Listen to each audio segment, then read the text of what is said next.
Everyone, welcome to my another mini blog and good morning. And ফার্স্টেই বলে রাখছি very sorry, আমি কটা দিন খুবই বিজি ছিলাম, তাই ভিডিও নিয়ে আসা হয়নি একদম। অনেকদিন পর একটা মিনি ব্লগ নিয়ে আমি চলে এসেছি, আর আশা করছি এবার থেকে তোমরা রেগুলার ভিডিও পাবে। আর আজকে get ready with me shoot করা আছে, তোমরা যদি দেখতে যাও অবশ্যই আমাকে কমেন্ট করো, আমি ভিডিও পোস্ট করে দেবো। আজকে বহুদিন পর ঘুরতে যাচ্ছি ফ্রেন্ডসদের সাথে, বাট ফ্রেন্ডসটা আমার নয়, আমার দিদির। কারণ আমার ফ্রেন্ডসদের তো সময়ই নেই আমার সাথে ঘুরতে যাওয়ার। আমরা ফার্স্টে টোটো বুক করে নিয়েছিলাম। টোটো বুক করে আমরা পাগলামি করতে করতে এতটাই পাগলামি করছিলাম, লাস্টে আমার মনে হচ্ছিল যে টোটো চালাচ্ছিল সেও বিরক্ত হয়ে যাচ্ছিল। আমি আমার দিদির ফ্রেন্ডসদের সাথে এমনভাবেই হাসি ঠাট্টা করে দেখে বুঝতেই পারবে না যে ওটা আমার দিদির ফ্রেন্ডস, মনে হবে আমারই ফ্রেন্ডস। আর এখানে আমরা এটাই কথা বলছিলাম যে আজকে অনেক দিন পর বেরিয়েছি, তো একদম পাগলামি হাই লেভেলে করব। আর আমরা ইকো পার্কে ছিলাম স্যাটারডে, বাট ইকো পার্ক সেই দিন একদমই ভিড় ছিল না, পুরো ফাঁকা ছিল। তার জন্য আমরা ভালো ভিডিওস ফটো অনেক ভালো করেছি। আর তোমরা ভিডিওতেই দেখতে পাচ্ছ যে সেই দিনকার ইকো পার্ক কতটা ফাঁকা ছিল।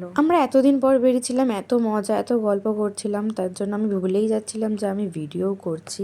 দেন আমরা হাঁটতে হাঁটতে ঝিলের সাইডে এসেছিলাম, আর আমাদের সবার খুব মারাত্মক লেভেলের খিদেও পেয়েছিল। আর মোস্ট অফ দ্য টাইম আমি ইকো পার্কে আসলে আমি বাইরেই কিছু খেতাম। আমি ইকো পার্কের ভিতরে খাবার একদমই প্রেফার করি না, একদমই ভালো খেতে হয় না। বাট তখন এতটাই খিদে পাচ্ছিল তো আমরা একটা দোকান থেকে খাবো ভাবলাম। দেন আমরা একটা খাবার অর্ডার করলাম, সেটা হচ্ছে combo fried rice and chilli chicken. Fried রাইসটা যদিও বা খাওয়া যেত, বাট চিলি চিকেনটা এতটাই বাজে ছিল, পুরো বাসি পচা খেতে ছিল। আমরা ওটা রিটার্ন করে ভাগ্যিস আমরা ফার্স্টে টাকা দিইনি, লাস্টে আমরা জোম্যাটো থেকে খাবার অর্ডার দিয়েছিলাম। আর সেই মোমেন্টে আমাদের এতটাই খিদে পেয়েছিল, তাই আমার দিদি বললো তোরা দাঁড়া, আমি পাপড়ি চাট নিয়ে আসি। কারণ জোম্যাটোতে খাবার অর্ডার করেছি, একটু তো টাইম লাগবে। সেই মোমেন্টে আমাদের খুবই খিদে পেয়েছিল, তাই আমরা ওয়েট করছিলাম। তারপরে আমাদের কল এলো যে আমাদের অর্ডারটা এসে গেছে। আর আমাদের তখন পেটটা একটু ভরেও গেছিল, তাও আমরা বললাম তাহলে খেয়েই নেওয়া যায়। তো আমাদের তিনজনের জন্য দিয়েছিলাম হচ্ছে চিকেন শেজওয়ান ফ্রাইড রাইস, আর একজন হচ্ছে সে ভেজ খায়, তাই জন্য শেজওয়ান ভেজ ফ্রাইড রাইস করেছিলাম অর্ডার। খাওয়া দাওয়া হয়ে গেছে, অনেক গল্প হয়ে গেছে, এবার হচ্ছে বাড়ি যাওয়ার পালা। টাটা,